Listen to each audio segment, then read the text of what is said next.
Biz bir ayımızı etmişik. Aslında sentyabrı etmişik. Bu ise oktyabr ayıdır. Yoksa da bu da sentyabr ayının əməliyyatıdır. Sentyabr ayı tamamlanır. Ama bizim bir balansımız var idi. Yani biz bir dövrəyə qalx balansına çıxmışdıq. Orada olan nəticələrimiz var idi. Amma indi isə artıq hazır şirkəti və əməliyyatlarımızın arxası getməlidir. Oktyabr ayı düz istəyirəm. Bunlar oktyabra təsir edilməlidir. Şeyləri dəyişmək lazımdır. Cədvəllərin adı. Müəssisə oktyabr ayının ikisi qərara gəldikləri əmək haqqlarını hesablasınlar və bunun üçün tabel cədvəlini hazırlayırlar və əmək haqqı cədvəlini əmək haqqları hesablayıblar. Siz bunların hamısını icra etmişsiniz və bir nəticəmiz var. Və amma sualın cavabında nə var idi? İşçilərin günlük çalışma saatlarına əsasən hesablamalarını aparın. İşçilər haqqında informasiya çalışma kitabında verilmişdir. Artıq mənə verdiyiniz tabel üçotunda saatlar var. O saatları əmrlərin və ərizələrin əsasında formalaşdırdığınızı düşünürəm və əmək haqqında ona görə hesabladığınızı düşünürəm. Hazırlanmış tabel əsasında əmək haqqı cədvəlini hazırlayın. Hesablaşmaların nəticəsini əsasən mühasibat yazılışlarını yazın və dövrəyə qalx cədvəlində nəticəni yoxlayın. Deməli, birinci proses başlayır harda? Əməliyyat jurnalında qeydiyyat aparmamışdan öncə dövrəyə qalx cədvəlində gəlirəm və burada mən nəticələrimi qeyd etməliyəm. Nəticələrimi bura köçürməliyəm bir şəkildə. Və onun üçün mən digər dövrəyə qalx cədvəlində, yəni ayımızda baxaq hansıdır? Çalışma 1. Buradakı nəticələri ora keçirməliyəm hansı hissələrini? Qalıq hissələrini. 111-dən 11200 manat keçirəcəm. Qalıq hardadır? Debitdə. Bunu və bir dəfəyə məxsus olaraq belə edirəm ki, nəzərinizdə olsun. 11200 manat debitimi artırdım. Daha doğrusu yanlış yere artırdım. 111, 11200 manat. Baxıram 201-də 300 manatım var. Həmçinin 207-də 1050 manatım var.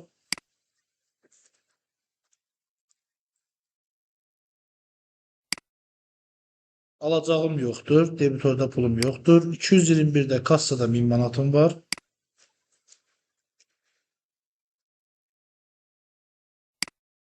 Bank hesabında 85.314 manatım var.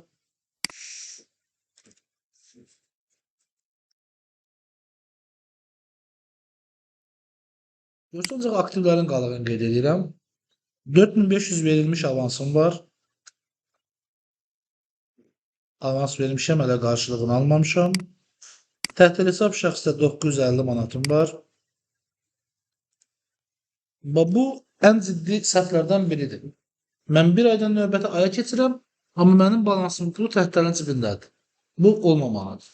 Keçən ayın sonunda təhtəldən pulu almalıydıq. Bu ayın əvvəlindəki ilk əməliyyatda təhtəl pulu istəyirsə onu geri qaytarmalıyıq. Həmin məbləğ qədər. Aktivlərimizdə olan informasiyaları bitirdik və nəticəsinə baxaq. 104.314 manat. Amma burada rəqəm fərqlilikləri var. Çünki debit hissədə hələ sonda olacaq əməliyyatlar var.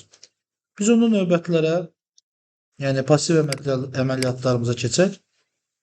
Pasiv əməliyyatların qalığı kreditdə olduğuna görə gəlirəm və 301-dən başlayaraq 75.000 nizamnamə kapitalımın qalığını qeyd edirəm. 302-də rəqəmim yox idi. 522-də, yəni Dövlət Sosial Müdafiə Fondundan 3000 manat borcum var. Bunu nə ilə hesablamışıq? Əvvəlki dövrdən qalan rəqəmdir. İşsizlik sığorta üzrə və icbari tibbi sığorta üzrə 600 manat borcum var. Harda?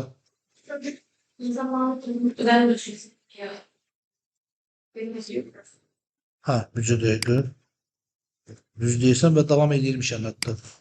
Çünki əməliyyatları artırmışam. 3000 təşəkkür edirəm. 523 600 manat. Kreditorlara borcum varmı? 6450 manat. Əmək haqqı borcum varmı? 4284 manat.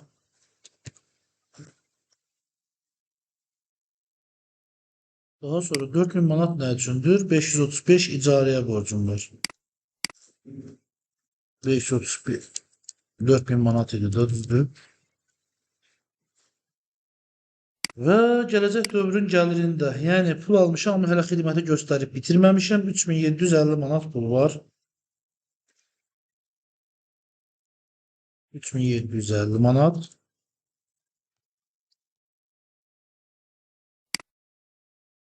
$543 alınmış avansım yoxdur.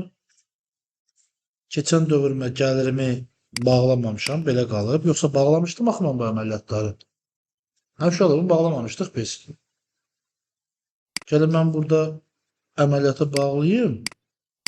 Deməli 801-in kreditinə 601-dəki rəqəmimizi, yəni birinci 601-in debitinə yazaq. 25750.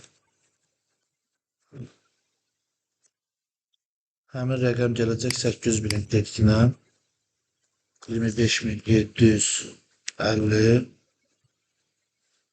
Xərclərimizdə nə var?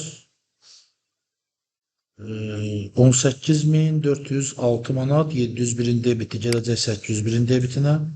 18460 və 701-in kreditindən gələcək 18460.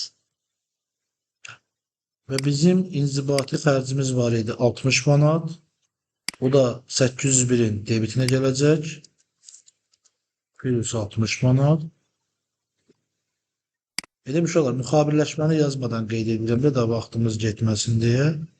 Və eyni rəqəmdə 721-in kreditindən 60 manat keçəcək. Və mənfəət zərərdəki qalığı silirəm. 801 nömrəli hesabın dövriyyəsinin kredit hissəsi çoxdursa, qalığı kreditdə qalacaq. Debit hissəsi çoxdursa, qalığı debitdə qalacaq. Hal-hazırda kredit hissə çox olduğuna görə kreditinə keçib bərabərdir deyib. Kredit minus debit deyirəm. 7230 manat kredit qalığı əmələ gəlməlidir. Toplam nəticəm 104314, 104314 olmalıdır və mən hansı qalıqları yazırım artıq? 542-də qalmışdım. Bəli, pasivlərdə. Və bir də 801-də 7230 olaraq qeyd eləməliyəm. 801-də 7230 olaraq qeyd elədim. 104314, 104310. Uşaqlar, mən bunu bir dəfəyə məxsus olaraq belə qeyd edirəm. Bacardığım qədər hesabları da açdım ki, məsələlərdə nələri istifadə edə bilərəm. Məqsədim nədən ibarətdir? Biz sentyabr ayını bitirdik. Sentyabr ayının sonuna olan qalıq oktyabr ayının dövrün əvvəlinə olan qalığa bərabərdir. Yəni, eyni yerə keçirməliyik. Və bu məsələdə yazacağımızda baş verən əməliyyatlarda yenə dövriyyədə formalaşacaq rəqəmlərimiz, dövrün əvvəl olan qalıqla dövriyyənin nəticəsi də oktyabrın sonu olacaq. Yəni, oktyabrın sonunda əməliyyatların qalığı olacaq. İndi isə artıq biz məsələ şərtlərimizə əsasən, yəni oktyabr ayının əməliyyatlarını daxil edə bilərik. Oktyabr ayının əməliyyatlarında bizdən nə istəmişdi? Hesablamaların nəticəsinə əsasən mühasibat yazılışlarını yazın və dövriyyə qalıq cədvəlində nəticəni yoxlayın. Hansı əməliyyatları deyil? Əmək haqqının hesablama əməliyyatlarını. Əmək haqqı hesablamaları bizim şirkətimizin gəlin deyək, təlim, sizin qrup, Consulting MMC, kadr sənədlərində əmək haqqı cədvəlləri sentyabr ayı üzrə mənə nəticələr lazımdır. Sizin verdiyiniz rapora əsasən, mən indi detallarına enməyəcəm.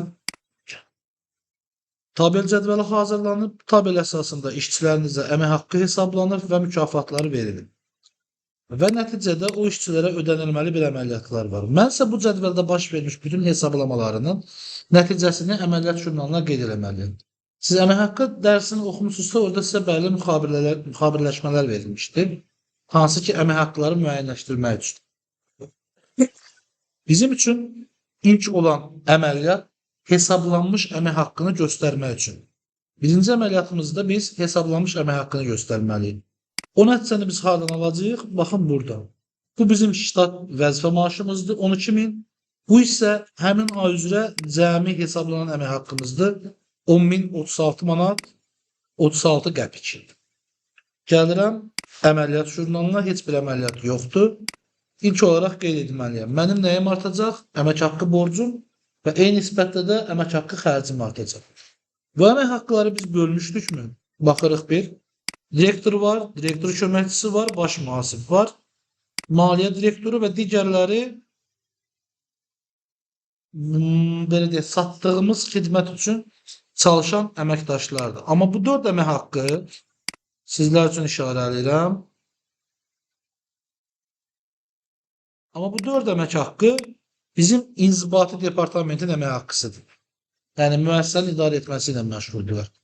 Ona görə mən bunların əməliyyatlarını ayrıca qeyd etməliyəm. 3563 manat 60 qəpik, 3563 manat 60 qəpik bu işçilərin əmək haqqılarıdır.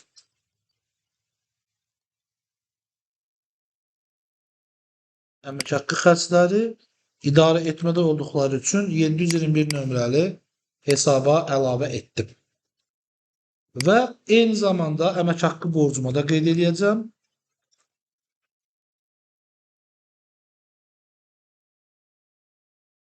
Əmək haqqı borcumu da qeyd etdim.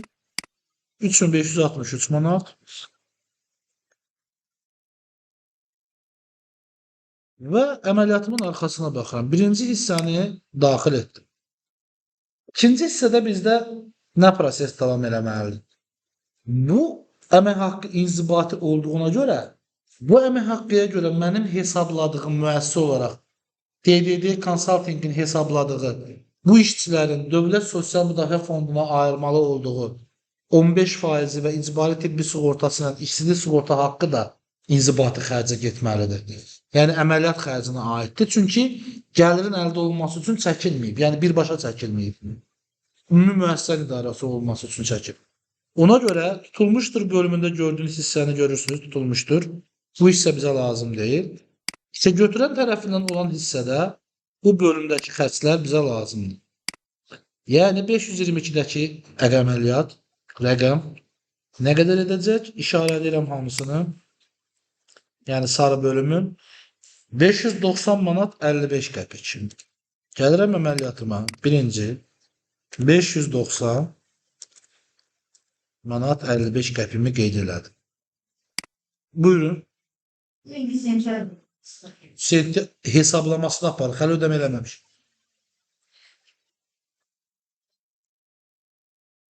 Yox. Biz sentyabrın əmək haqqı hesablamalarını tarix olaraq oktyabr ayında edirik. Dövr olaraq da burada ödəyəcəyik. Amma xərc tanımaları həqiqətən də sentyabr ayının özünə düşməlidir. Bizdə şərt olaraq oktyabrdadır deyə biz onu oktyabrın balansında aparmaq məcburiyyətində qalmışıq. Amma növbəti dərslərimizə daha dəqiqləşdirmək üçün doğru qərardır. Biz bu əməliyyatı hansı ay üçün ediriksə, həmin ayın sonunda eləməliyik. Yəni o bir aya keçirməməliyik. Çünki xərc tanıması ayın sonunda da olmalıdır. Hansı xərcimiz olacaq? Əmək haqqının özü hara aiddirsə, bizim hesablayacağımız xərc də ora aid. 721 Dövlət Sosial Müdafiə Fonduna bircə dəqiqə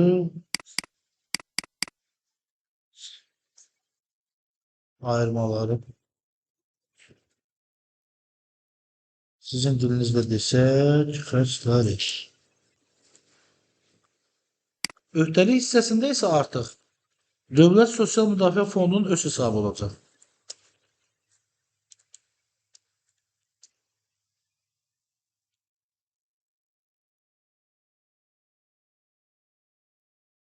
$590.55. Bu əməliyyatdan biz yenə görəcəyik, amma artıq ümumi hissəmiz üçün görəcəyik. Birinci elə 523-ü də yazaq.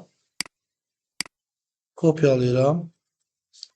daha sürətli çalışa bilməm üçün bura icbari tibbi sığorta və işlətmə sığorta haqları üzrə nə deyək, xərclər deyək. Amma öhdəlik hissəsi 523-ə ödəniləcək. Nədir hesabın adı? Bəli.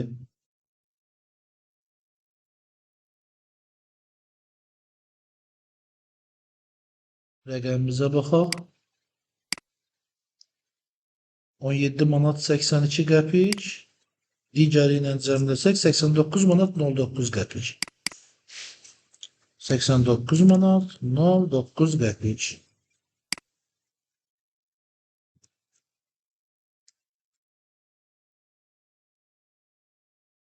Əmək haqqının inzibati bölümünü bitirdik. Hani bu bölüm artıq bitdi. İndi isə digər hissəsi, yəni satışın maya dəyərinə daxil olan hissəsi.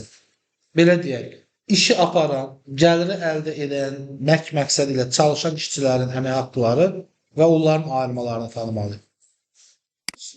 Onun üçün onların əmək haqqlarını cəmləyirəm. 6472 manat 70 qəpik. 6472 manat 70 qəpik. Və əmək haqqı hissələrini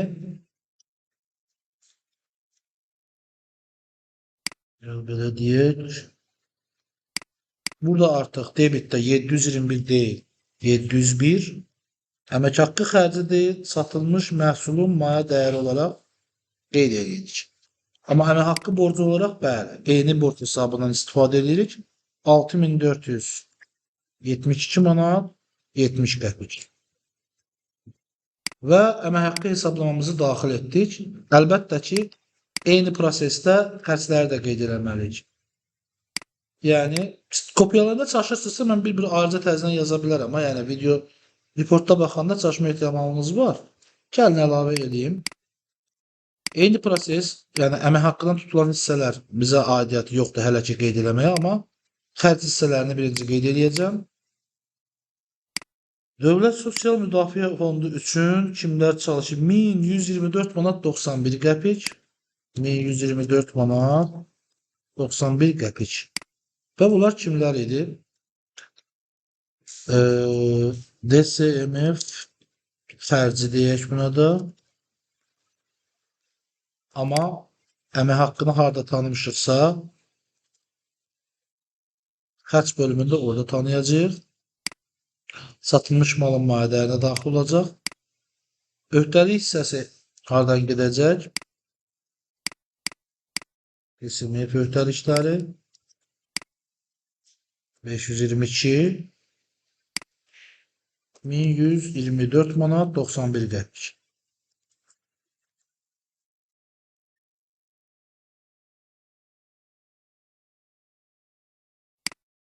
Daha sonra işçilikdən sığorta və icbari tibbi sığortaların cəmi 161 manat 82 qəpik.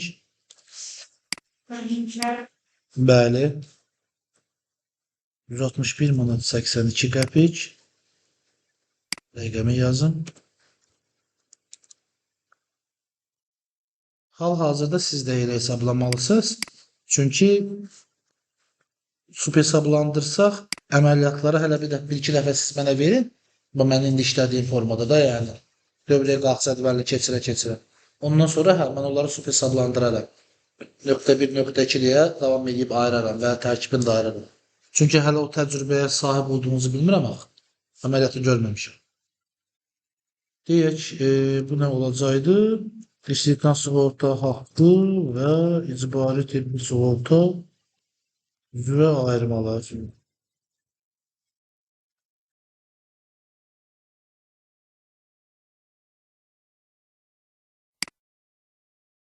Güzel. Hal-hazırda yox. Olanda belə, yəni işçidən tutulan əməliyyatda o müəssiyyat deyil. Bu başqa o, ilin sonunda ya gəlir vergisi ödür, ya mənfəət vergisi. Burada mı? Əmək haqqı da yox. Niyə olsun ki? Hesab Hesabatın hazırlayanda mənfəət zərər hesabatının nəticələrinə uyğun olaraq 801 nömrəli hesabın qalığı ilə, yəni gəlirdən xərcin çıxılması ilə. Rəsmi hesabatda da elədir, yəni gəlirdən xərc çıxandakı nəticəyə əsasləndir.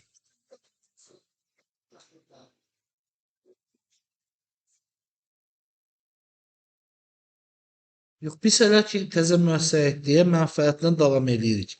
Nə zaman onu bölüşdürülməmiş mənfəətə keçirmək istəyəcəksə, ümumi dövrü bağlamır. Deyək ki, əlbəttə qala bilər. Məsəl üçün, mən indi oktyabr, noyabr ayında, yəni 3 aylıq olaraq qəbul eləyib, onu bir dəfə bağlamaq istəyirəm ki, dekabrın əməliyyatında rahat işləyə bilər ki, bütün dövrü bağlayır.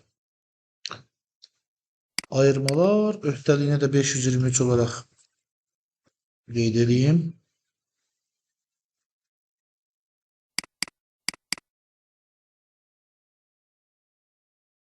Ölçülər, digər məcburi ödənişlər üzrə öhdəliklər. Niyə belə bilmirəm? 161.82.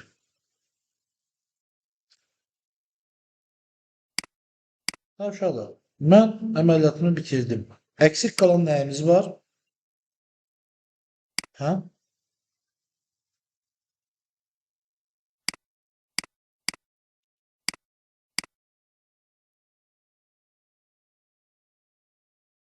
Əlbəttə tutulmaları yazmalıyıq. Hesablamalıyıq ki, onlara ödəyəcəyimiz əmək haqqıya gələk çıxaq. Baxın, bizə nə deyilmişdi? Biz əməliyyatları işlədik. Deyilmiş ki, dövrəyə qalx cədvəlində yoxlayın. Baxaq görək dövrəyə qalx cədvəlinə rəqəmlər düşüb. Bəli, DSM-yə öhdəliyimiz 1124 manat 91 qəpik artıb. İşsizlikdən sığorta haqqı üzrə məcburi öhdəliklər 250 manat 91 qəpik olub. Əmək haqqı öhdəliyi 10.035 manat artıb. Başqa nəyimiz var idi? 701 nömrəli xərcimizin debiti 7759 manat artıb. İnzibati xərcimiz 4243 manat artıb. Baxın, burada hal-hazırda hansı hesab yoxdur? Biz 5591 manat 15 qəpik şeydə qalmışıq, fərqdə qalmışıq. Baxın, hansı əməliyyat yoxdur burada? Hansı hesab nömrəsi yoxdur yazdıqlarımdan?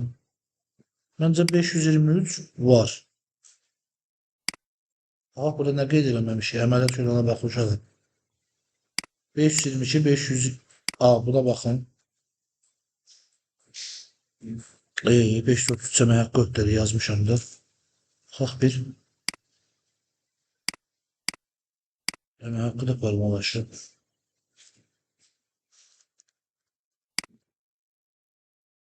721, 701, 533, 522 ve 523. Bu hesap numaralarının hamısı var.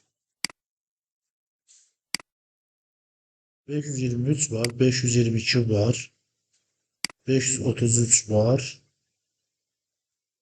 701 var, 721 var. Başka bu rakam onda hardan formalaşır?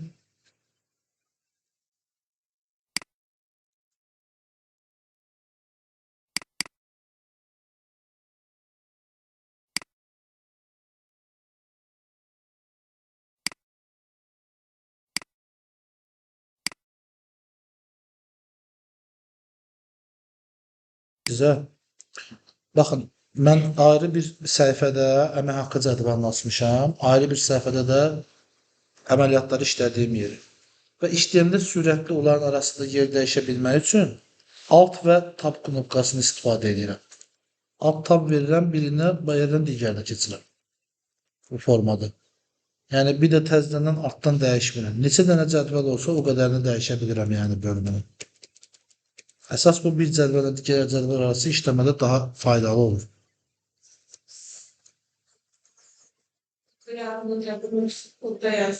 Burada yazdığım bura çıxır avtomatik. Bunun da videosu var sizdə Samiflə. Tamam, belə başa düşdüm ki, heç biriniz işləmək istəmirsiniz. Tutulmaları onda kim deyəcək mən yazım? Mən müəssisə tərəfindən olan hesablamaları etdim. Mənə lazımdır ki, indi işçinin əmək haqqı, işçiyə nə qədər əmək haqqı verəcəm? Gəlirəm buradan, düsturumu yazıram mən dövrəyə qalx cədvəlində.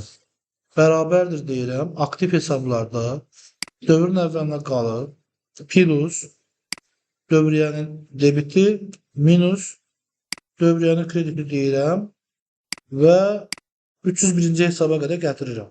Hara getdi 301? Bəli və hamısı hazırdır. Eyni əməliyyatı kreditim üçün də təyin edirəm. Bərabərdir deyirəm. Dövrün əvvəlinə qalığın krediti plus dövriyyənin krediti minus dövriyyənin debiti deyirəm. Onu da xərc hesablarıma qədər gəlirəm. Gəldi kimi bəli. Xərc hesablarımda təkrar olaraq aktiv kimi dəyərləndirirəm. Dövrün əvvəlinin debitinin üzərinə dövriyyənin debitini gəlib.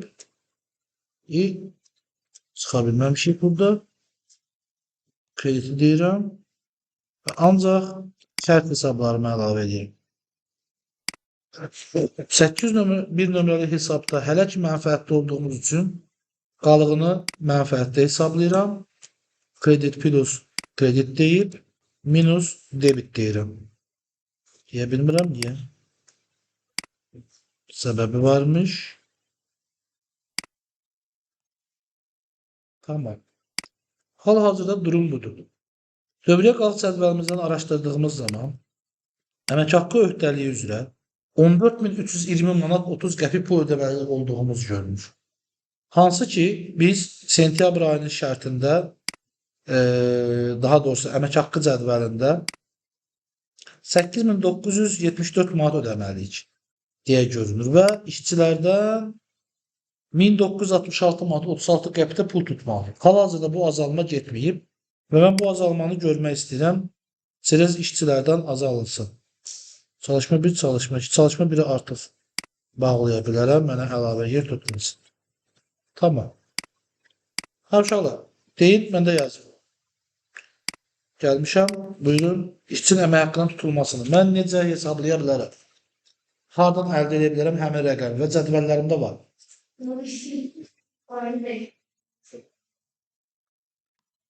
Yəni neyini?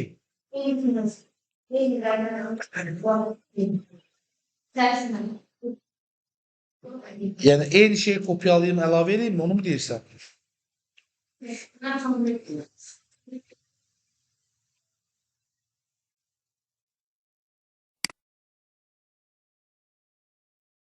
Mən tutulmanı işçidən edəcəm. İşçinin maaşından tutacağım rəqəmi. Bəli, 533 debet olur. 533 niye debet olduğunu da izah elə də. Niye olur debet? Əmək haqqıdan tutulduğuna görə. Yəni, əmək haqqıdan tutulduğuna görə, yəni detallandır. Tamam, azaldığına görə mi debitə yazırıq? Bəli, öhdəlik hesabı debitdə azaldığına görə əmək haqqı öhdəliyində debitə yazırıq. Bu cümlələri yabana atmayın. Mən qəsdən sizə sual verirəm ki, fikrinizi doğru ifadə etmək üçün şey eləməz. Qısa deyib durmayın kənara. Detallandırın, izah verin. Nə qədər yazacağım bunun debitinə? Daha doğrusu nə tutum indi bundan mən? Nə tutmalıyam? DSM tutumdan bura mı yazmayı düz bir? Öhdəliyini yazmaq lazımdır. Bizim məqsədimiz nədir? Öhdəliklərin yerini dəyişirik. Yəni, mən bunu da əmək haqqı öhdəlik olaraq ödəməyəcəm, amma DSM öhdəlik olaraq ödəyəcəm bu əksiləcəyim rəqəmi. Sadəcə onun yerini dəyişdiyim üçün 522 gəlirik rəqəmlərinin müəyyənləşdirilməsinə. Əmək haqqı cədvəlimizdə tutulmaların xərc təyinatları olmadığına görə artıq bizə maraqlı deyil. Biz sadəcə ümumiyyətinə baxırıq. Pensiya fondunda bəli 811 manat 45 qəpik. Yox. Niyə bölüm ki? Niyə detallandırım? Mənə nə üçün lazımdır? Niyə böldük? Çünki onları xərcə tanıyırdıq ona görə. Bəziləri satışın maya dəyəri idi, digərləri isə əməliyyat xərci idi. Bunlardan tutacağımız rəqəm bizim Uzaqdan yaxından xərcimizin əlaqəsi yoxdur. Səndən pulu almalıyam. Mənə deyirsən ki, bu xanıma çatdır. Mənə nə adiyyatı var ki onun? Sənin pulundur və ona verməliyəm. Alacaqlı olan odur, verəcəkli olan sənsən. Amma bayaqki əməliyyatda mən sənin əvəzindən verirdim. Bu mən necə də mənim rəsxodum idi, mənim xərcim idi bu. Onu o təyinatlandırırdım mən ki, hansı xərcə daxil olsun. Ona görə ayırdım. Hətta orada istehsalat da olsaydı onu da ayıracaqdım. Satış olsaydı 711 onu da ayıracaqdım. Yəni ki, öz təyinata gedə bilsin deyə. 811 manat 45 qəpik. Və artıq eyni təcrübəni əldə elədik deyə rəqəmləri yanlış yazıb ortada vaxt itirdiyimizə kopyalayıb atmaq daha məqsədə uyğun gəldi. 811-i qeyd etdim. Başqa nə tutacağım və necə qeyd edəcəm? Onu da əmək haqqından tutacamsa, eyni müqabilləşməni daxil edəcəm. Rəqəm olaraq 250 manat 91 qəpik.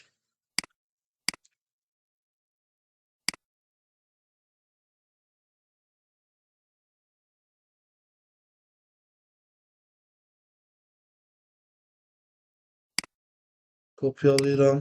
Kreditdə də onu yazam. Bu səfər yol etmirəm. Tamam. 523. Digər məcburi ödənişlər. Və nəticəm üçün dövrəyə qalx cədvəlimə gedirəm. İlk öncə yoxlayıram, doğrudur. Ondan sonra gəlirəm prosesə. Əmək haqqı borcum 13.257 manatdır. Onun 4.284 manatı belə deyək, daha əvvələ olan borcumdur. Həmin olan borcumdan 10.036 manatda cari olan borcumdur. Əmək haqqı öhdəliyim məndə 10.036 manat qaldı. Baxaq görək, əmək haqqı cədvəlində də eynidirmi? Bəli, eynidir. 10.036 manat hesablanan əmək haqqım olub. Oradan 1062 manat 36 qəpik azalmam olmalıydı. Yəni tutulmuş tutarın cəmi 1062 manat 36 qəpikdir. Doğrudur və yekunda mənim 13.257 manat ödəməm var. Artıq sizin əmək haqqı ödənilməlidir deyəndə ödəyəcəyiniz rəqəm budur. Yəni işçilərin debitinə, pul vəsaitinin kreditindən. Və gəlirik Dövlət Sosial Müdafiə Fondlarına. 522-dəki borcum 5226 manat, 523-dəki borcum 1101 manat. Yəni Dövlət Sosial Müdafiə Fonduna və digər məcburi ödənişlərə də 6628 manat borclanmışıq. Və mənə əməliyyatıma baxıram. Burada mənə nə deyil? Dövlət ödənişlərini və əmək haqqı borclarını ödəyin deyil. İndi mən həmin əməliyyatda yerini qarışdırdım. Budur mu? Ha, budur. Ödəmə əməliyyatlarında 533 nömrəli əmək haqqı öhdəliyi debetdə qeyd ediləcək və ödəyəcəyim yer, deyək ki, bank hesabı,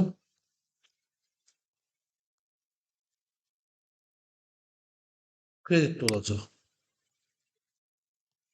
Başqa hansı ödənişlər eləyəcəm? Gedirəm dövrəyə qalıq cədvəlimə, baxıram öhdəliyimdə hansı var? 522-də borcum var. Gəlirəm 522. Dövlət Sosial Müdafiə Fonduna olan öhdəliklərim.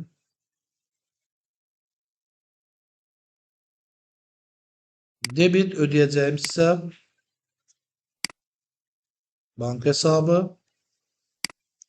Hələ ki rəqəm qeyd eləmirəm. Növbəti borclarım dövrəyə qalıq cədvəli 523-də 1101 manat 82 qəpik. Bu səfər qeyd edirəm 1101 manat 82 qəpik üstündən gəldi düşdü və alınmadı. Bu səfər isə 523-də olan öhdəliyimi deyə bəli, digər məcburi ödənişlər. Yine hardan ödəyəcəm? Bank hesabı.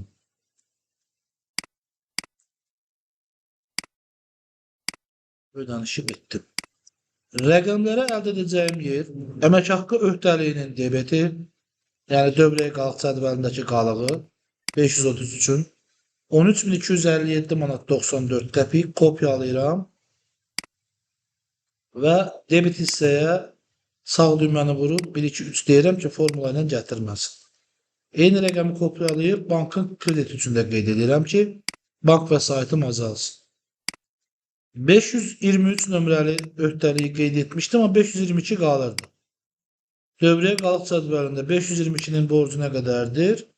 5526 manat 91 qəpik və yenə dediyim kimi vururam. Eyni əməliyyatı təkrar edirəm. Və nəticəm doğrudurmu? Burada doğrudur. Dövrəyə qalıq cədvəlində doğrudurmu? 32.951.70, 32.951.70. Bu hissəsində dövrənin hissəsini təşkil edir. Və nəticədə gəlirəm öhdəlik hesablarıma. Əmək haqqı öhdəliyimin qalığı sıfırlandı. Məcbur ödənişlərimin qalığı sıfırlandı. DSMF-in də qalığı sıfırlandı. Baxın, DSMF-in debitində bu dövr ərzində 5526.91 daxil olub. Amma keçən dövrdən 3000 var idi deyə indiki ilə birləşib cəmini ödəniş etmişik. Baxın, ödənişləri etdim. Xərcimdə bir dəyişiklik varmı? Yoxdur. Niyə də ki olsun? Mən hələ mənfəət zərər hesablanmamışam. Onu nəzərə aldığım zaman dəyişiklik edəcəm. Onun üçün qayıdıram şərtlərimə. Bu hissə getdi. Deyək, işə qəbul. Bu niyə formada işarələyir bunu? Belə gedək. Bunu həll etdik. Bunu da həll etdik. İşçilərin işə qəbul ərizələrini hazırlamışdınız. İşçilərin işə qəbul əmrini hazırlamışdınız.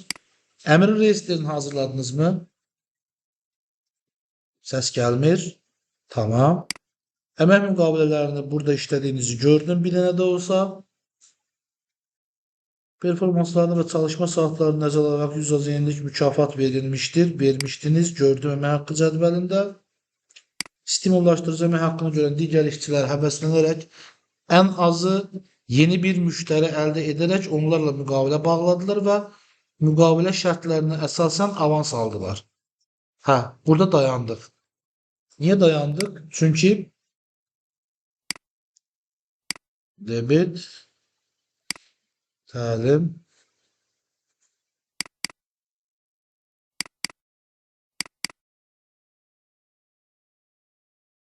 deməli, əlavə razılaşma protokolu, müqavilə, təhvil təslim aktı və invoice. Sizi təbrik edirəm. Buyurun.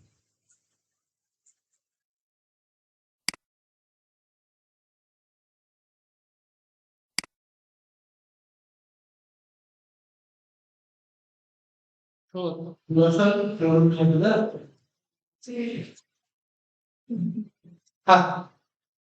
Gəldik. Baxın, zəhmət olmasa, mən də siz üzərindən birinci sənədir. Deyək ki, bu bəlkə eləməkdir. Müqaviləmiz. Müqavilədə ən birinci şey. Müqaviləyə təyin edəcəyiniz nömrə. İlk öncə müqavilənin nömrəsini təyin edirsiniz. Sonra hansı tarixdə bağlayırsınızsa onu qeyd edirsiniz. Bu, qüvvəyə minmə tarixi deyil. Yəni, sənədə hansı tarixdə imzalanacaq, təsdiqlənəcək, status hazırlanırsa, həmin tarix. Bütün müqavilədə birinci ən üstə olan şey informasiyadır, yəni məlumat verici hissə. Ki, bu müqavilə kimlər tərəfindən hazırlanır və təsdiqlənir. Qeyd edirik, bir tərəfdə bundan sonra yəni bu xidməti malı işi kim alır? Muğam məsuliyyət cəmiyyəti yazılır. Amma siz qeyd edirsiniz kimin? Yəni, müştəriniz kimsə o. Həmin cəmiyyətin direktorunun filankəs kim olacaqsa onu qeyd edəcəksiniz və digər tərəfdən bundan sonra satıcı adlanacaq siz. Yəni, DDD konsalting hamınızda eyni şey qeyd olunmalıdır və onun direktoru aşağıdakı kimliklər əsasında bu müqaviləni bundan sonra sadəcə müqavilə adlarına bağlarlar. Bu informasiya bütün müqavilələr üçün keçərlidir. Yəni, kim tərəfindən hazırlanıb və kimlər imzalayacaq müqaviləni. Öncə bu bəlli olmalı. Bütün müqavilələrdə müqavilənin edilməlidir. Müqavilənin predmeti müqavilənin əsas hissəsini təşkil edir. Yəni, bu hazırlanan sənəd nə ilə bağlıdır və nəyə alıb, nəyə satmağa xidməti göstərir. Misal üçün, müqaviləyə əsasən satıcı müqavilə xidmətə olduğu müddətdə müqavilənin ayrılmaz tərkib hissəsi olan qiymətlərin razılaşma protokolunda sizdə var artıq. Dəqiq adları, qiymətləri və digər göstəriciləri göstərilmiş malları alıcının ona təqdim etdiyi sifarişdə göstərilən miqdarda satmalı. Bax, görürsünüz, burada nə miqdarı? Malları. Siz mal mı satırsınız? Xeyr. Siz nə satırsınız? Xidmət satırsınız. Mallarının yeri olacaq xidməti alıcının ona təqdim etdiyi sifarişdə göstərilən miqdarda satmalı. Artıq alıcı sizə miqdar təqdim edə bilmir, axı bu xidmət. Bunlara həmin üstü getməlidir. Alıcının sifarişdə göstərdiyi xidmət səviyyəsində və yaxud da dərəcəmiz nədirsə artıq satmalı. Alıcı isə həmin xidmətin satıcı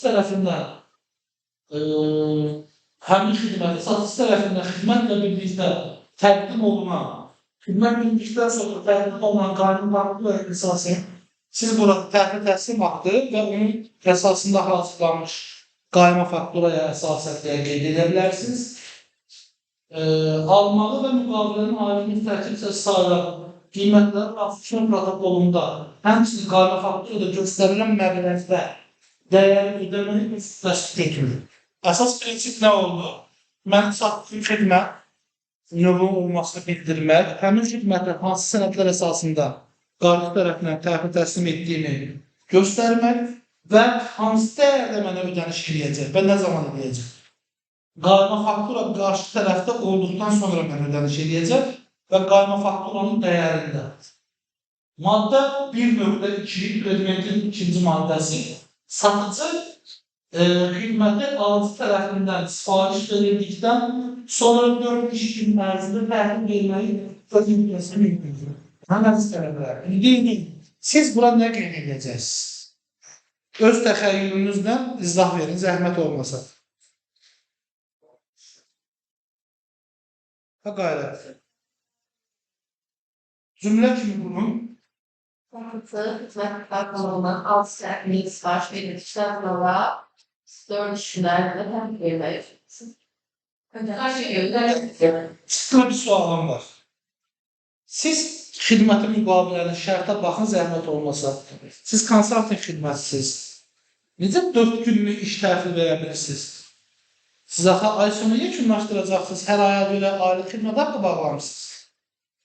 Düzdür, cümləni bir təkmilləşdirin. Baxın, deməyə çalışdığım nədir? Bir maddə 1.2 mal alıq-satıq müqaviləsində təslimin nə zaman edilməli olduğunu göstərir. Nə deyil? Nə vaxt sifariş vermişəmsin, həmin sifarişdən 4 iş günü ərzində mənə gətirib çatmasın malı. Amma sizdən alınan indi mal deyil, xidmətdir və bir aylıq. Və o zaman nə qeyd edirsiniz? Satıcı razılaşma protokolunda qeyd olunan xidmət növünü bir aylıq olaraq elektron qayna 30 iş günü müddətində yox da, yəni bir aylıqda 20 gün ərzində təhvil verməyi öz müddətli günüdür. Yəni ayın sonunda təhvil verməyi öz müddətli günüdür. Sifariş sözündə bu cümləni ləğv etdiniz. Niyə? Çünki artıq xidməti bir dəfə bağlısınız müqaviləni və sizin əməliyyatı sifariş əsasında deyil. Müqavilə ilə götürdüyünüz öhdəlikdir. Yaxud da ki, qarşı tərəfə sizə ödəmə öhdəlikdir. Siz burada sifarişdən əməliyyat etmirsiniz. Sifariş bir dəfə olub, o da yemək xərci falan eləmişdir. Müştərilərlə görüşüb, şirkətləri götürmüşdür. Yəni, həmin əməliyyatlarda baş verir. Üçüncü isə malların qiymətinin artırılması satıcının alıcını yalnız 30 gün qabaqdan yazılı qaydada xəbərlər etməsilə mümkündür. Belə bir xəbərdarlıq olmazsa, satıcı öz müddəliklərinin yerindən yetirilməlidir. Əgər biz xidmətçidən olaraq xidmətimizin qiymətini dəyişmək istəyiriksə, 30 gün öncədən qarşı tərəfə yazılı məlumatlandırmalıyıq. Yəni, məktub göndərməliyik. Onların da lazımlığı vasitələr, müqavilə şərtini bozmurlarsa, qiyməti artıra bilərik. Qiymətin dəyişməsində olan bəli. Prezidentin təmsiz gücləri Hə, sizin sabahları işləyəcəyiniz müəssisənin başqa meyarları da varsa, deyək ki, predmetlə bağlı, əməliyyat fəaliyyətinə görə, onları dəyişə bilərsiniz. Çatdırılma şərti ola bilər, şərti ilə bağlı, inkotermis qaydaları öyrənəcək biz beynəlxalq ticarətdə, onlarla bağlı, başqa şeylərlə bağlı əlavə bilərsiniz. Amma nümunə olaraq istəmək, yəni 3 hesab üzərində əhəmiyyətlidir. Tərəflərin hüquq vəzifələri, kimin hansı hüququ və hansı vəzifəsi var, o qeyd olunur. Satıcının hüquqları, yəni siz tərəfin müqavilə müəyyən edilmiş qaydada müddətdə ödənişin həyata keçirilməsini alıcıdan tələb etmə hüququ var. Müqavilə Azərbaycan Respublikası qanunverici ilə müəyyən edilmiş digər hüquqları, satıcının aşağıdakı vəzifələri var. Malın müqavilə ilə sizə xidməti müqavilədə göstərilmiş şəkildə alıcının mülkiyyətinə vermək deyil burada. Burada isə siz mülkiyyətə bir şey vermirsiniz, sadəcə xidmət göstərirsiniz. Xidmətə görə bildirəməlisiniz ki, müqavilənin elementində və ya da sınıfa verilməsi maddə əsasən alıcı tərəfə tərəfə təslim etmək, alıcı üçüncü şəxsin üçüncü şəxslərin hüquqlarından azad mal vermək, siz azad xidmətlə təmin etmək, satqı müqaviləsini icra edilənədək əmələ gəlmiş əsaslar üzrə üçüncü şəxslər xidməti alıcıdan geri aldıqda bu maddəsə lazımlığını müləyyən edə bilərsiniz və daha doğrusu etməlisiniz, amma maddələrin sıralamasını dəyişin. Yəni, onun yerinə altdakı maddə keçsə, alıcı da tərəflər arasında bu müqavilə ilə razılaşdırılmış çeşiddə, ölçüdə, miqdarda, müddətdə, keyfiyyətdə olan mal iş xidməti vermək. Belə də qeyd edə bilərsiniz, mənim sabahlarım elektronik havadan çıxacaqsına aydınlıqda olmaz. Alıcıya əşyaları onların daşınması və saxlanması üçün zəruri şəkildə qablaşdırmaqla vermək, bu maddə sizin fəaliyyət sahəsini ləğv edirsiniz. Alıcıya mallarla birgə qanunvericiliyə tələb olunan və həmçinin alıcı üçün zəruri olan sertifikatları da gigiyenik uyğunluq və s. təqdim etmək uyğun gəlirmi? Xidməti satdığınız zaman, əgər xidmətin xüsusi sertifikatlaşması varsa, yəni ümumi sertifikatı, onu təqdim edə bilərsiniz. Sonra ümumilikdə xidmət işində sertifikasiya keçərli deyil. Yəni bu maddədə siz ləğv edə bilərsiniz.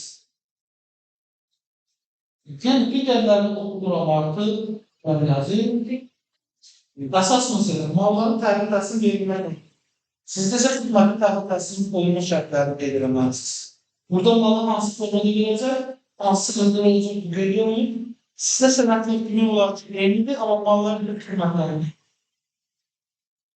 Ödəniş və hesablama qaydaları, baxaqda alıcı malın dəyərli ödənilməsi, satıcının malları tərtib verərkən təqdim etdiyi qayda faktor əsasında nəğd köçürmə qaydasında həyata keçirilir. Zəhmət olası sonra nəğdləri belirlərsiniz, ancaq köçürmə qaydasında qalar və malları deyil, xidmətin təhvil təslim aktı təsdiqləndikdən sonra həmin gün üçün göndərilmiş elektron qayməyə əsasən ödəyəcək, alıcının xidməti təhvil verilməsi haqqında qayda faktor aldıqdan 3 gün sonra ödənişə həyata keçirilsin.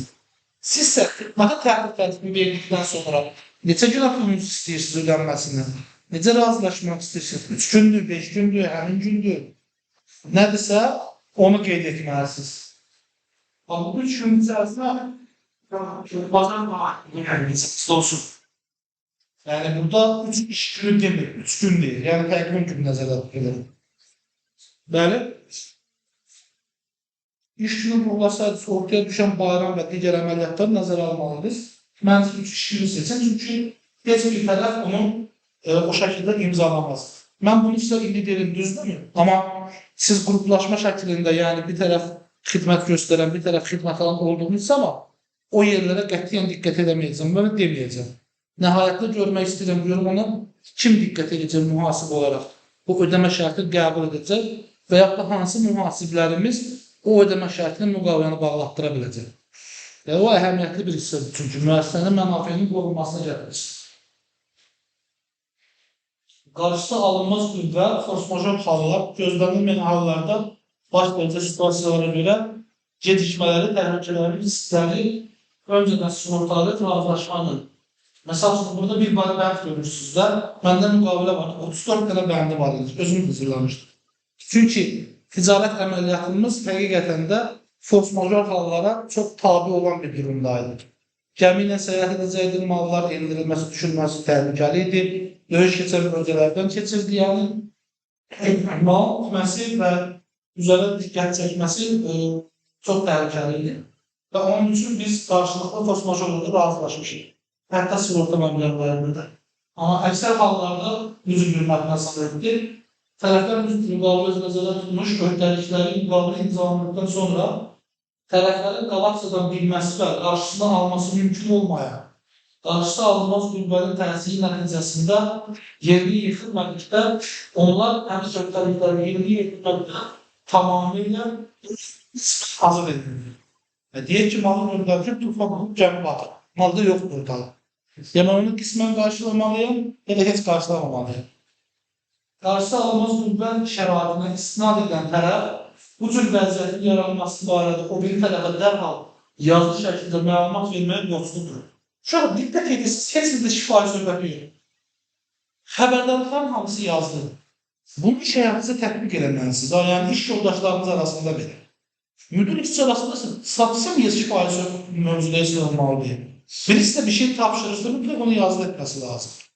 Çünkü bu əməliyyatı siz sayılırsınız və nəticəsini siz əksir etdirirsiniz. Xoş olmayan bir hal olduğunda və ya müəssisə zərər etdikdə və o əməliyyatı etmək sizin vəzifə öhdəliyiniz olmasına baxmayaraq, əgər sizə tapşıran şəxsdir, yazılı mövzusunda o əməliyyatı bu cür icra etməyi sizə tapşırırsa, məsul ona aiddir, sizə aid deyil. Amma siz yazılı sənədə kopyası təqdim etməyiniz, bütün məsuliyyət sizə aid. Həmin informasiya qarşısı alınmaz qüvvə şəraitinin xarakteri, tərəfin bu müqaviləsində öhdəlikləri yerinə yetirmələrinə, öhdəliklərin yerinə yetirilməsi müddətlərinə bu şəraitin təsiri barədə məlumatlardan ibarət olmalıdır. Yəni, sənin xəbər verəcəyinizsə, yazı verəcəyin məlumatlarda bütün detalları qeyd eləməlisən ki, nə hadisəsi baş verir, nə şəraitdə olur, hansı tarixlə, hansı tarix arasında baş verir və baş vermə forması var. Konfidensiallık yani tərəflərin bir-birinin konfidensial sirlərini qoruması ilə bağlıdır. Müqavilənin müddəti dövründə, yəni nə zamana qədər etibarlı dəqiq edəcəksiniz, dövründə tərəflər qarşı tərəf barədə konfidensial informasiya məlum ola bilər ki, onlar bu informasiyanın diqqətlə mənfəət əldə etmək və ya digər məqsədlə istifadə etməməli və informasiyanı hər hansı şəxsə ötürməməlidir. Buyurun. Tərəflər onlara məlum olan qarşı tərəf barədə konfidensial informasiyanın digər tərəfə zərər vurmadan bir müqavilə ilə götürdükləri öhdəliklərini yerinə yetirmək məqsədini istifadə edə bilər. Amma qarşı tərəfə zərər vurmadan və başqa üçüncü tərəflərə ötürmədən istifadə edə bilərsə edər. Zəmin olmuş oxuyun sizin üçün müəyyən ifadə edilməyib.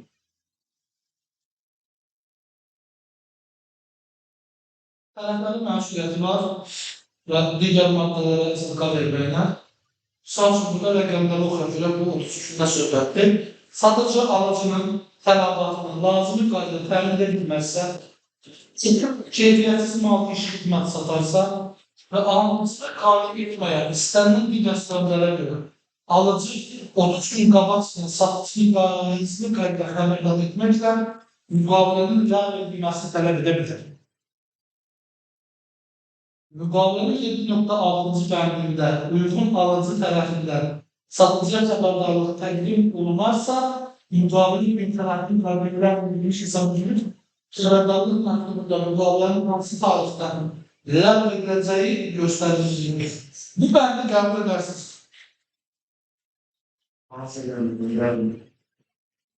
Yəni 7.7-ni qəbul edərsiniz.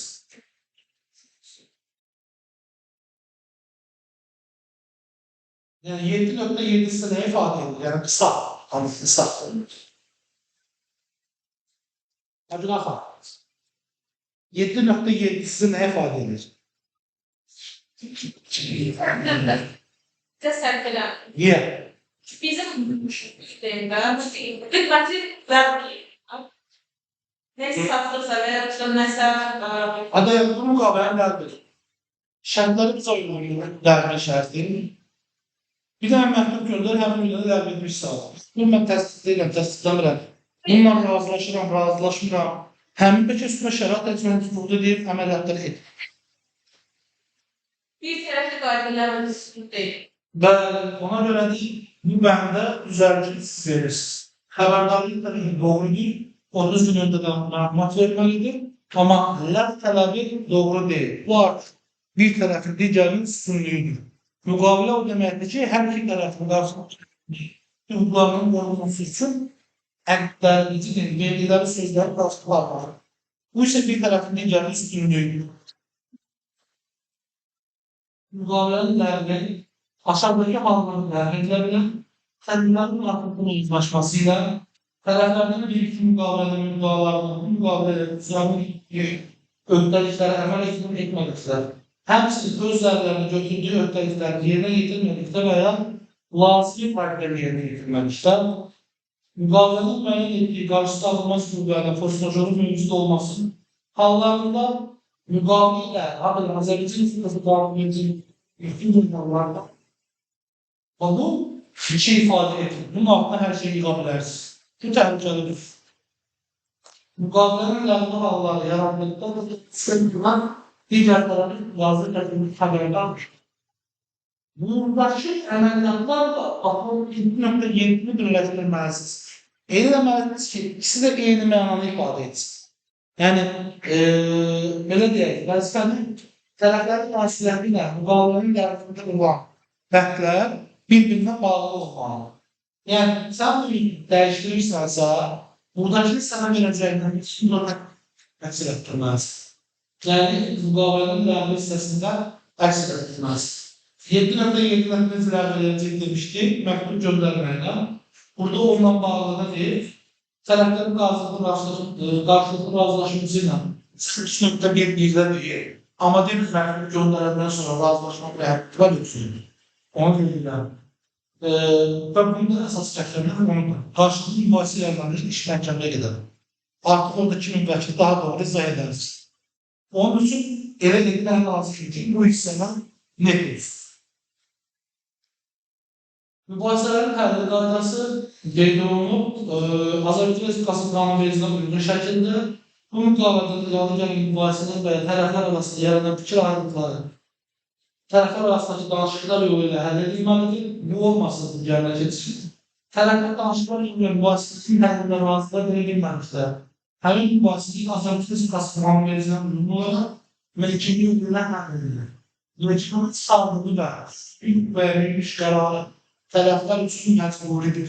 Yəni, müqavilənin qüvvədə olma müddəti baxın, bir müddətli işdir, daha doğrusu yoxdur. Qüvvəyə bilir və imzalandığı tarixindən bir müddətinə etibarlı hesab edilir.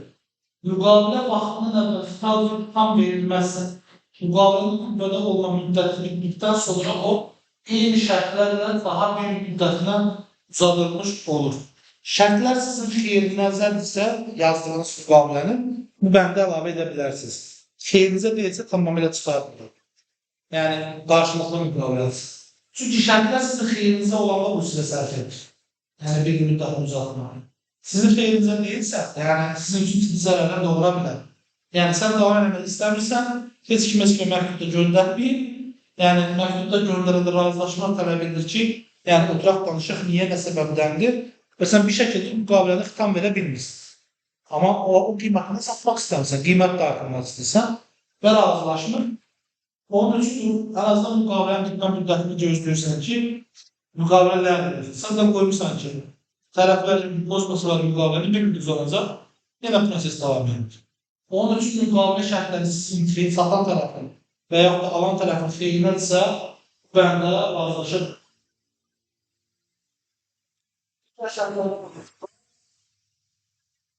Azərbaycan dilində bəyan haqqında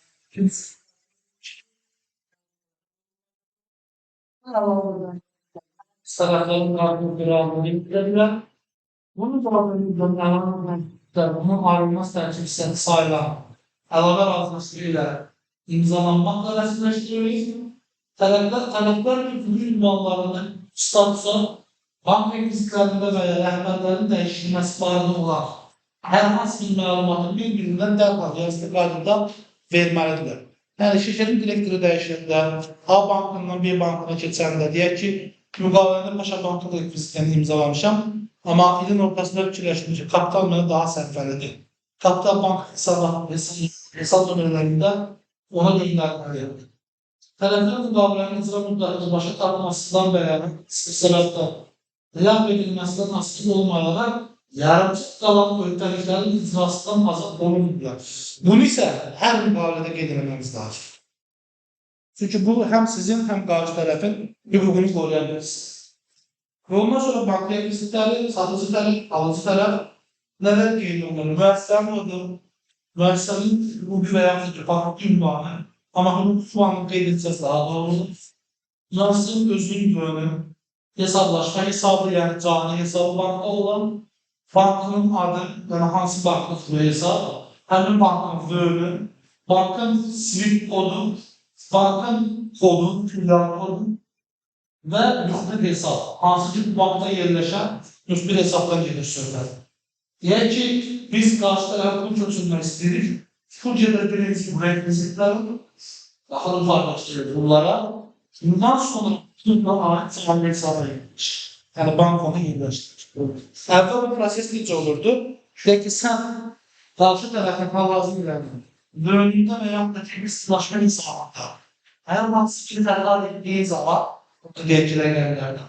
Pul cəbə qalacaqmış banka, amma bu hesab tutanıyım. Orada qalır.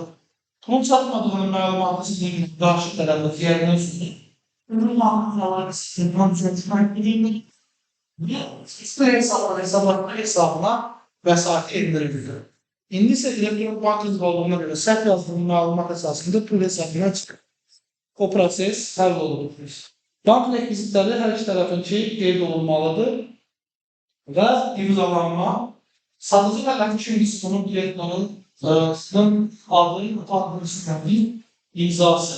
Alıcı tərəfdə kimdirsə onun adı, soyadı, atadı və imzası, qanun təmsilçisinin ki, qeyd olunmalıdır. Yoruldum.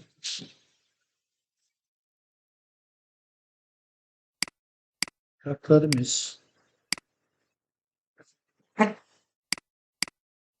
Tamam. Stimullaşdırıcı əmək haqqını görən digər işçilər əvəzlənərək hərəsi ən az yeni bir müştəri əldə edərək onlarla müqavilə bağlayıblar və müqavilə şərtlərinə əsasən avans alıblar. İndi zəhmət olmasa mənə deyin görün, bu adamlar neçə nəfərdir, mən nə qədər avans alım, hansı şirkətlərdən? Ya da cəmi olaraq nə qədər avans alım? Yəni, əməliyyat jurnalımda pul vəsaitimi artırım 223 və deyim bank.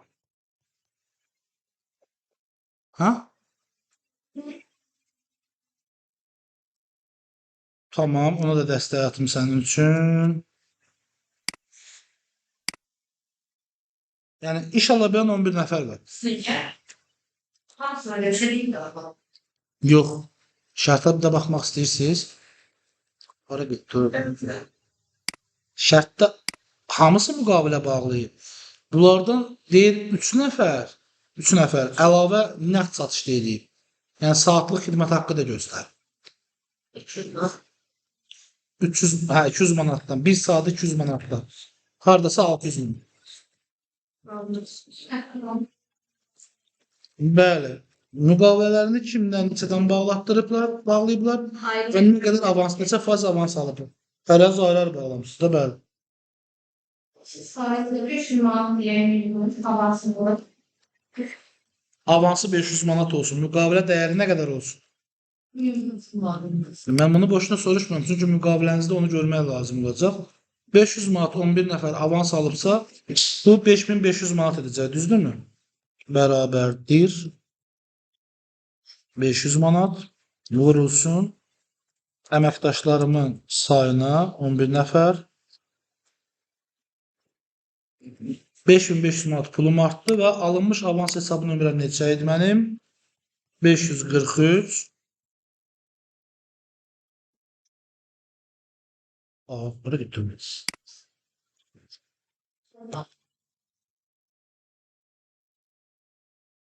Tamam. 5500. Avansı aldım. Bizim 2 nəfər də, 3 nəfər də işçimiz nəqd satış etmişdi. 200 manatdan 3 saatlıq, yəni hər biri 600 manatlıq nəqd satış ediblər. Toplam 1800 manatlıq nəqd satışımız var 3 nəfəri də cəmləyəndə. Necə? 221 kassanı artıracağım. Nə qədər idi? 1800 manat. Bəli, satışımda 601.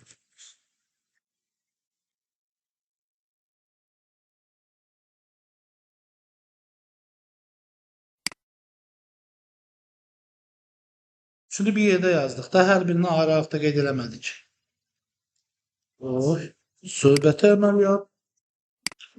Satış müqaviləsi hazırla, qaldı evə. Müqaviləyə əlavə razılaşma protokolunu hazırla, qaldı evə. Satışı icra edilmiş müştərilər üçün hesab faktura hazırla, eviniz üçün qaldı. Sənədlər hazırlanır. Baxın. Müqavilə protokolu Əslində avans bəli. Bunlar olmalı ki, avans ödənə bilsin. Mən bunları artıq siz dediniz olmuş sayıram. Bəli. Sənədlər üçün məlumatları senariləşdirmək qrupların təxəyyülünə qalıb yenə sizdikdir. Müəssisənin bank hesabı Paşa Bank ASC-də açılıb. Müqavilə sənədinizdə olan rekvizit təyinatlarına görə rekvizitlər girə bilərsiniz. Amma deyəcəksiniz ki, biz orijinal rekvizitləri necə tapaq? Banklarla bağlı paylaşımlar var ümumiyyətən. İnternet, bəli. Vergi bankın öz müxbir hesabları. Sizin uyduracağınız şey VÖN-dür. VÖN zaten varınızdır. Əmr və əmək müqavilələri üçün keçərlidir yazmışdınız. Həmin VÖN-ü qeyd edirsiniz. Hesab nömrəsindəki dediyim kimi ya 14 ya 16 rəqəmli nömrələr olacaq. Ortasında hərfləri ilə müqavilənin alt hissəsindəkinə uyğun edin. Amma elə edin ki, sizin bank hesabınız bir cür olsun. Qarşı tərəfinkilərinizə fərqi yox. Fərqli tərzdə fərqli banklara uyğunlaşdıra bilərsiniz. Sənədlər üçün məlumatları senariləşdirməyi dedik, bank hesabı dedik. İşlərin yaxşı getdiyini görən ortaqlar şirkətin brend booklarını hazırlamaq üçün mətbəədən ofis ləvazimatları və promotion malzəmələri alırlar. Siyahını və qiymətləri hazırla. Bu da qalır. Yoxsa hazırlayırsınızmı? Ne edeyim, değer yoktu ortada. Nasılsın? Değil, ben de qeyd edeyim. 200 lira. Tamam. 201. Ne dedim buna ben? 7 lira. Gülbaşak xərci yazmaq istəyirsən? Hələ bir yerə verməmsən ki, verdiyin zaman yaz da. Hələ ambarına gəl, sənə gəlir. Yəni durubdur, buradadır. Əməliyyat desək ki, istifadəyə verdin və yaxud da ki, cəmaata payladın, bir sərgiyə getdin, heç yana getməmiş. Ofis ləvazimatları və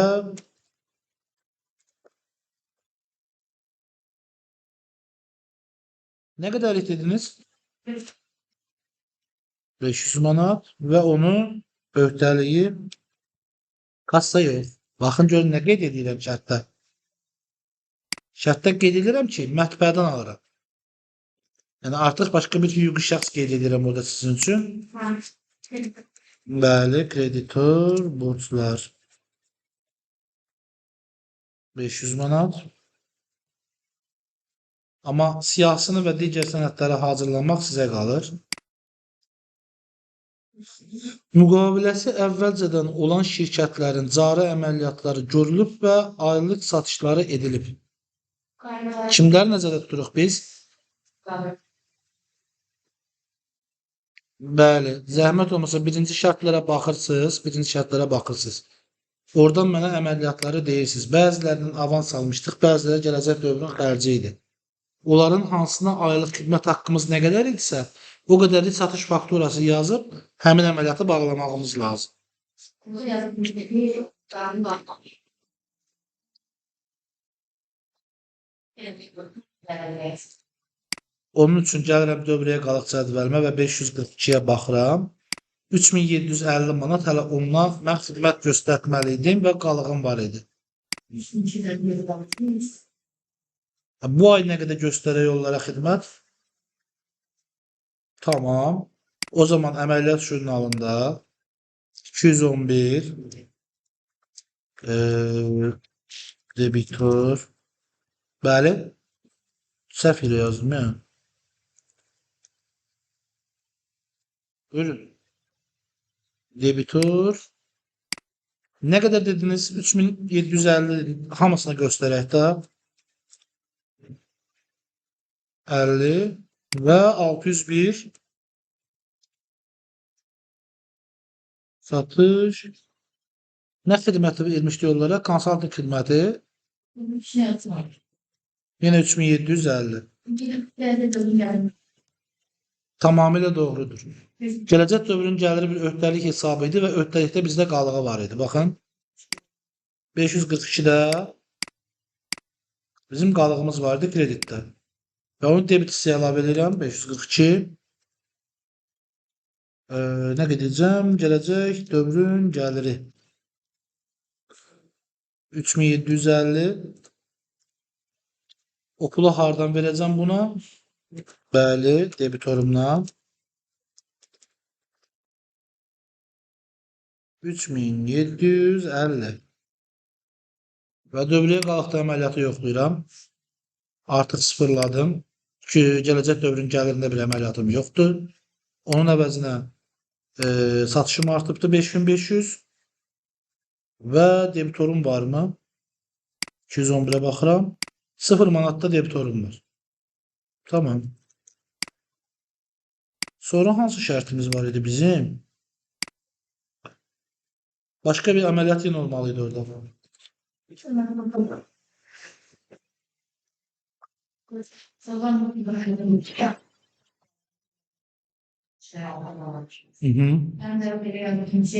Bax orada bizə borclu qalmışdılar elə bir.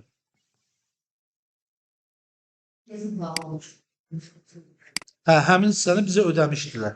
Bunu 55% dururdu. Şərt necə idi? O 55% neçə aya bizə görməli idi. Hə, indi ikinci ayında rəqəmin deyil, nə qədər xidmət göstərək onlara? Bəs 2 ay deməmişik, 3 ay demişik biz. 1 ay gedib, ikinci ay indi, bir də 3 ay olacaq. O zaman baxın, sual nədir? Deyir, tez bitirsəm olmazmı xidmətimi? Bizim birinci çalışmada Sokardan 50 minlik bir alınmış avansımız var idi və o avansın 35-30% avans almışdıq.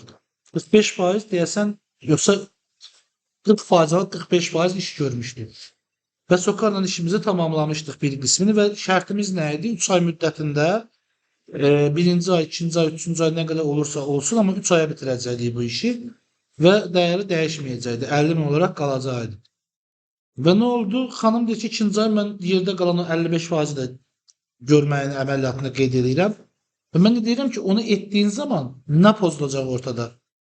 Sən bir vaxt üçün bir qiymət demisən. Konsalting xidməti vaxtla və görülən işdən ölçülə bilən bir şeydir.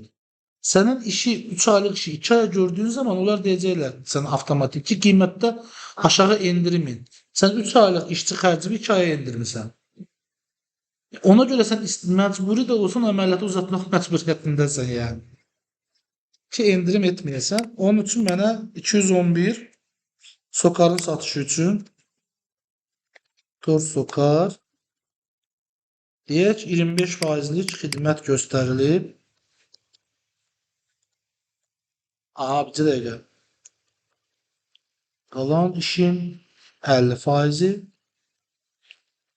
Qalan işin 50% nə qədər eləyir? Kim hesablayacaq? Ümumi 50 min manatlıq iş idi. Onun 45%'ni bizə ödəyib. Yerdə 55% qalmışdı. İndi qalan işin 50%'ni xidməti mən göstərmişəm artıq. İndi o pulunu ödəməlidir. 51 farklı almışsın. Yo, mən dəyər olaraq istəyirəm. 50.000-in 45%-ni görmüş işi. Yerdə qalmışdı 50.000 55%li hissəsi. İndi 55%liyində 50%-nin xidmətini göstərmişəm. 20 Aha. Tamam. 13.250. 750. 50. Satışım da o kadar.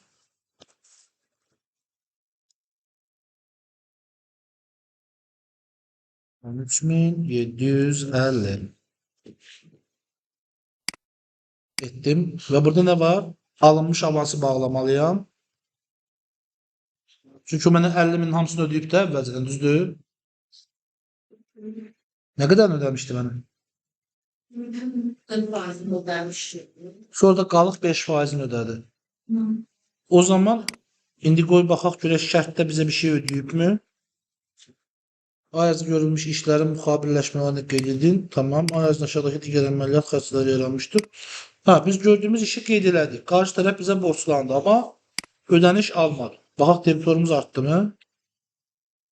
Bəli, 13.750. Başqa əməliyyat var idi, orada tək-tək satış da olsa. Bizim iki müqaviləmiz var idi da. Biri Sokar idi, bir də kim idisə. Baxaq növbəti şərtlərə. Ay ərzində aşağıdakı digər əməliyyatlar olub. Azərişıqdan faktura əsasında ödəniş edilib 300 AZN, Azərqaz 440 AZN, ümumiyyətən internet ödənişləri, aylık tarifi. İnterneti keçən ay yazmışdıq, nə qədərdir? Aha. Taksi xərci yeni müştərilərə görüşə yazmışam. Görüşə getmək üçün 250 AZN, biznes görüşlər, restoran üçün xərclər 1000 AZN. Zəhmət olmasa bu xərclərin mənə müxabirləşməsini deyə bilərsinizmi ki? Elə olmaz.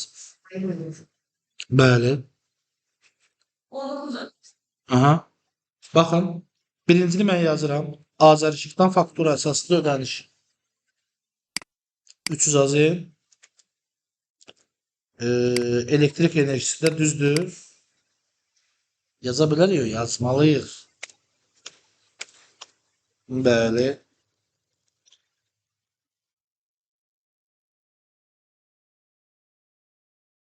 Baxın, niyə birbaşa 700 yazdım? Çünki bizim görəcəyimiz işin əsas avadanlıqları zaten elektriklə işləyir. Yerdə qalan hissə nə qədər ola bilər ki, ayıracağımız, inzibati ayıracağımız, lampalara falan və yaxud da ki, aydınlanmaya qədər. Əsas iş konstruksiya bu bir işlərin üzərində. Printerdir, satış üçün işləyir. Kompüterlərdir, satış üçün işləyir. Rəqəm nə qədərdir orada? Bəli, 300 AZN və 538.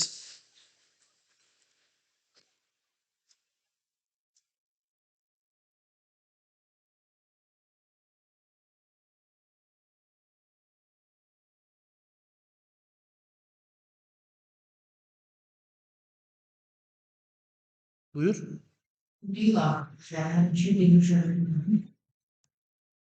Cümləni bir də oxumaq istəyirsən. Ay ərzində aşağıdakı digər əməliyyat xərcləri yaranmışdır. Azərişıqdan faktura əsasında ödəniş edilib 300 AZN. Yəni Azərişıq mənə elektron qayməmi və yaxud da fakturamı göndərir. Deməli mənim Azərişıqla müqaviləm var və müəyyən öhdəlik əsasında mən bu əməliyyatı aparıram. O mənə göndərməmiş, mən ödəmə etmirəm. Azərqaz 40 AZN, internet ödənişi aylıq tarif. Yəni internet ödənişini birbaşa da ödəyə bilərəm, amma əgər bir şirkətlə müqavilə bağlamışımsa, keçən səfər onun adını da qeyd eləmişimsə, bu da faktura əsasındadır. Amma Azərqaza faktura qeyd eləməmişim. Yəni bu deməkdir ki, Azərqazın ödənişi olacaq. Yenə qazı mən harada istifadə edə bilərəm? Yazacağıq hələ kasa tərəfi. Mənə debiti deyil. 721'e yazıram çünki satışımız xidmətlə bağlıdır və konsalting xidməti satışırıq. Qazın burada nə kimi rol ola bilər? Ama ümumi otağın kıstırılması için istifade olmuş olabilir. 721 keçirir bura kommunal gaz sərfiyyatı və 221 kassa. Ne kadardı? 40 manat. Yukarıda Buyur. Ha, bunu deyirsiniz, olmazdı. Çünki şərtdə deyir ki, sən onu faktura əsasında ödəniş eləmsin. Yəni müqavilən var azar işıqla, o sənə faktura göndərirsən də ödəməni edirsən. Yəni ay sonundan ay sonuna. Xərclər də bəllidir. Sənə gəlir ki, hesablamaya tabedir. Bir də var ki, hesablamaya tabe olmayan yerində kvalifikasiyalı şöçükdən çıxarıb nəqd şəklində ödəyirsən. Çek əsası. Bir də var elə. Amma azar işıqla işlədiyin formatda olanda, indi bilməm, işlədici müəssisələrdə olur. Biraz tamam fərqli olur. Təyinat fərqli olur. Qeyri-əhaliyə çevirirsən. Hesablama da fərqli olur və faktura və onun alt hissəsi olaraq sənə əlavə sənəd göndərirlər. Müqavilənin əsası olaraq. Nə var? İnternet ödənişi aylıq tarif. İnternetin şərtinə baxa bildiniz. Nə ilə bağlıdır? Yox, keçən səfərki şərtdə. Hə? Bilmirəm, ona görə soruşuram da. Kəmin şərtə baxmaq lazımdır. Sizə dəqiqə. Onu da mənə baxdırın. Məni çox yorursunuz. Tamam, çalışma 1. Nömrə 1. Müəssisə fəaliyyətə başlanğıcı ofis icarəyə götürüb. Müəssisə təsisçiləri həm də maliyyətçilər olduğu üçün budur. Ofis mebelləri var. Bankdan kassaya kreslo var. Monoblok kompüterimiz var. 300 üzerindeki ofis ləvazimatları var. 100 azəyin mühafizə üçün və 50 azəyin ofis xərcləri yaranıb. 50 min azəyə sokar idi. Kesinlik digər məzmunu aylıq xidmət göstərib elektron qaymələr göndərilib. Müqavilə həcminin bir ayda sokarlı 45% qisas tamamilə. Heç burada internetten bağlı əməliyyat yoxdur axı. Var, mən görmürəm. Tamam. Əgər yoxdursa bunu bağladıq. Daha doğrusu nömrə 2-yə keçək. Aha. Şərtimiz bu getdi. Aylıq tarifimizi nə qədər götürək? O zaman gəlin elə 100 manat götürək də. Bunu da əlavə edirəm. Şirkətin adını qeyd edirəm, hüquqi olsun.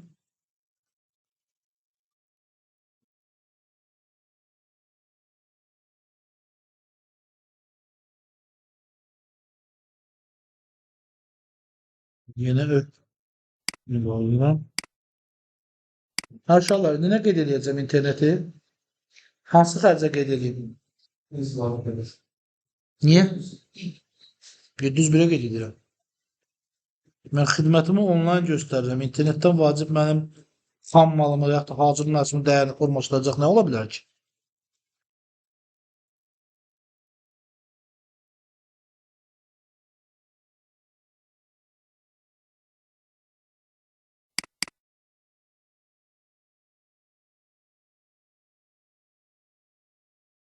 Və 531 qeyd edirəm.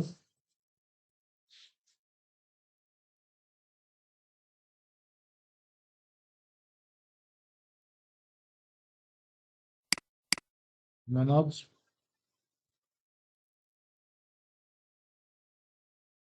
və 100 manat.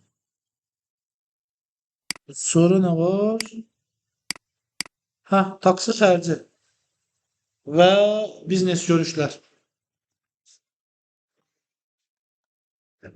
Müsabiləşməni deyin, yazın. Bəli. Bilmirəm.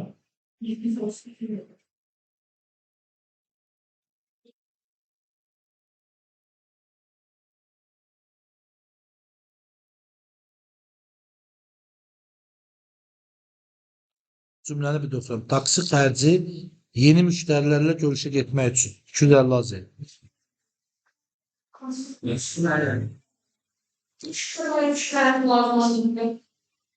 Taksi xərci yeni müştərilərlə görüşə getmək üçün.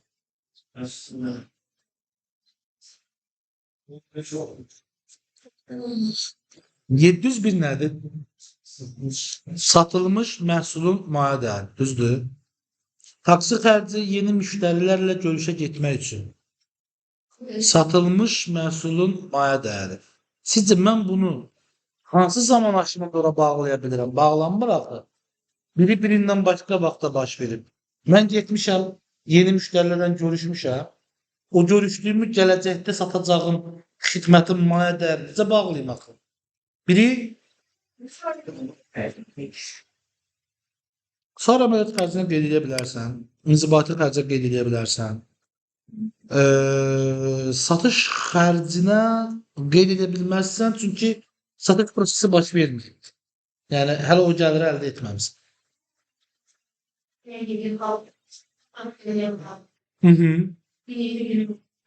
Bəli. Bir də belə xərclər var beynəlxalq arenada, müqavilə xərcləri deyilir ona. Yəni müqavilə bağlanana qədər çəkilən xərclər. Hətta burada göndərilən güllərlə, şokoladla, hədiyyələrin də hamısı o haqq hesaba daxildir. Yəni müqavilə bağlanana qədər olan xərclərdən gedir söhbət. Amma biz bunu hələlik inzibati xərc olaraq qeyd edəcəyik. 721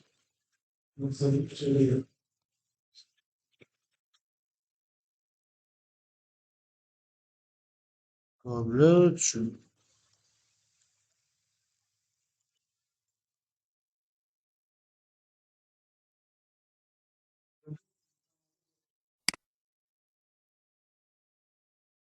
Aha.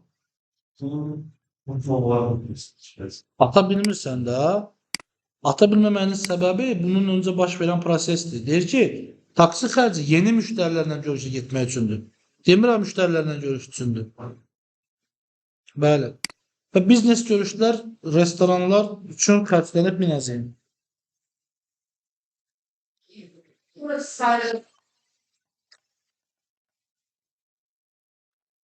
Yadında saxlayın.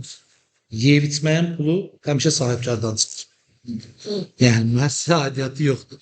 Satış meneceri yeyib içməksiz o söhbəti həll edə bilər. Yəni yeni görüşlərlə, istər investorlarla olsun, istər kreditorlarla olsun, istər sizə borcu olan şəxslərlə olsun, kimlə olursa olsun, sizin hər hansı bir restoranda, biznes görüşdə nəticəsindən asılı olmayaraq çəkdiyiniz xərc sahibkara yüklənir. Müəssisəyə yox. Çünki o işi etməli olan şəxs sahibkardır. Müəssisə yeni kanal açmalıdır, yeni xətt verməlidir, yeni gəlir əldə etmə mənbəyi göstərməlidir. Onu sahibkar yox, siz edirsinizsə onun əvəzindən həmin hissəni, tamam, o zaman həmin xərclər də müəssisəyə yox. Yəni onu da kim edir? Sizdə satış menecerləri etmir. Müəssisənin rəhbərliyi sahibkara yönləndirir. Bəli. Yox, müəssisənin sahibindən çıxır. Yəni, baxın, bircə dəqiqə. Birinci əməliyyatda baş verən xərci göstəririk. Yəni, bu 1000 manatlıq xərc bizim necə bir xərcimizdir? Deyək ki, bayaq dediyiniz kimi 731 sair əməliyyat xərcimizdir. Hardan ödəmişik? 221 kassadan ödəmişik. 1000 manat.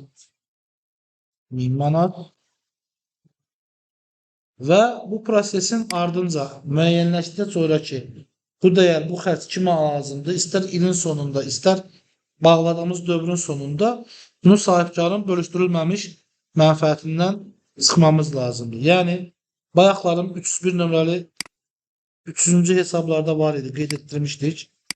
343 və 343-ün 43 nömrəli 200 yazdım.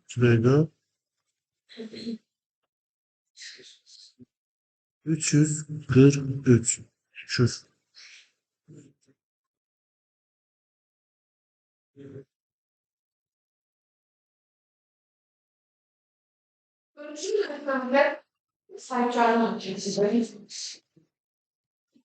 adı üstünde bölüşdürülmemiş.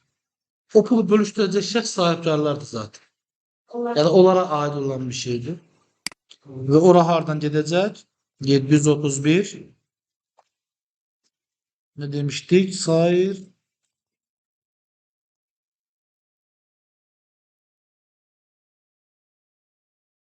1000 manat. Əməliyyatda nəyimiz var? Aylıq yaranan öhdəliklər və debitorlar bağlanıb, baş vermiş bütün maliyyə əməliyyatlarını qeyd edin və dövrəyə qalıq cədvəlini hazırlayın. Mənfəət zərər hesabatını hazırlayın, balansı yığın, müqayisəli. Keçən səfərin balansı varınız idi. Maddələrin, bu səfər maddələri artacaq onu. Bax, məsələ orasındadır. Nə deyir? Aylıq yaranan öhdəliklər və debitorlar bağlanıb. Yəni, mən onu həm hesablamalıyam, həm xərcini bağlamalıyım. Yəni, keçən ayın icarə xərci var idi. Yazmalısınız və ödəməlisiniz. Çünki bu səfərdə qalığı da var idi. Hətta 4000 qalıq var idi. 2000 də bu ay, 6000 də ödəməlisiniz. Sonra başqa hansı əməliyyatlarınız var keçən şərtdən bu üzə gələn? Ona aylıq ödəmə öhdəliyi götürmüşdük. Onun ödəməsini etməliyik. Bizə borcu olanlar, yəni dövrəyə qalıq cədvəlində 211-də qalığı olanlar bizə ödəniş olacaq, düzəliş yox. Yəni 13750 manatlıq debitorlar azalacaq, pul vəsaitimizi artıracağıq. Yəni bu əməliyyatları icra edib dediyimiz kimi hesabat, burada mənfəət zərər hesabatı var idi. Geçən səfər bunu etmişdiniz. İndi biraz daha nədir bu? Paxlalı olar. Bu nümunəymiş yəqin ki. Bəli, bunu artıq dəyişdirəcəksiniz.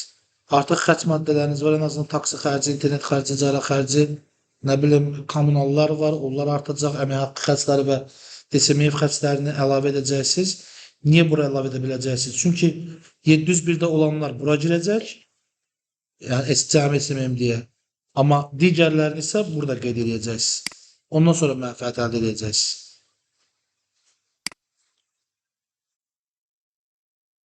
Bəli. Yani burada ben Çox nadir cümle edə bilərlər ki. sizin bir yerde hesabınıza var. Qarşı tərəf kim? Hadi onlar ödəməlidirlər. Ona görə ikisini də onlar ödəməlidir. Sən niyə desən ki, bunu sevib verirəm. Uşaqlar, yarımçıq qalan əməliyyatlarımızı tamamlayın zəhmət olmasa. Bu dediyimiz sən də bitirin. Bunu bitirməsək, burada üzərindən keçməsək, belə deyək də balansına və mənfəət zərərinə çıxmasaq, biz davam edə bilməyəcəyik. Yəni, yeni şərt yaza bilməyəcəyik və əməliyyatlarımıza gedə bilməyəcəyik. Zəhmət olmasa bunu axşam üzərində işləyin ki, bunu bitirək. Yəni, əlavə gün deməyək də buna. Baxın, bizim buradan itirəcəyimiz günlər əlavə dərslərimizi və əlavə informasiyalarımızı saxlayacaq. Düzdür, bizim vergi tərəfimiz də var.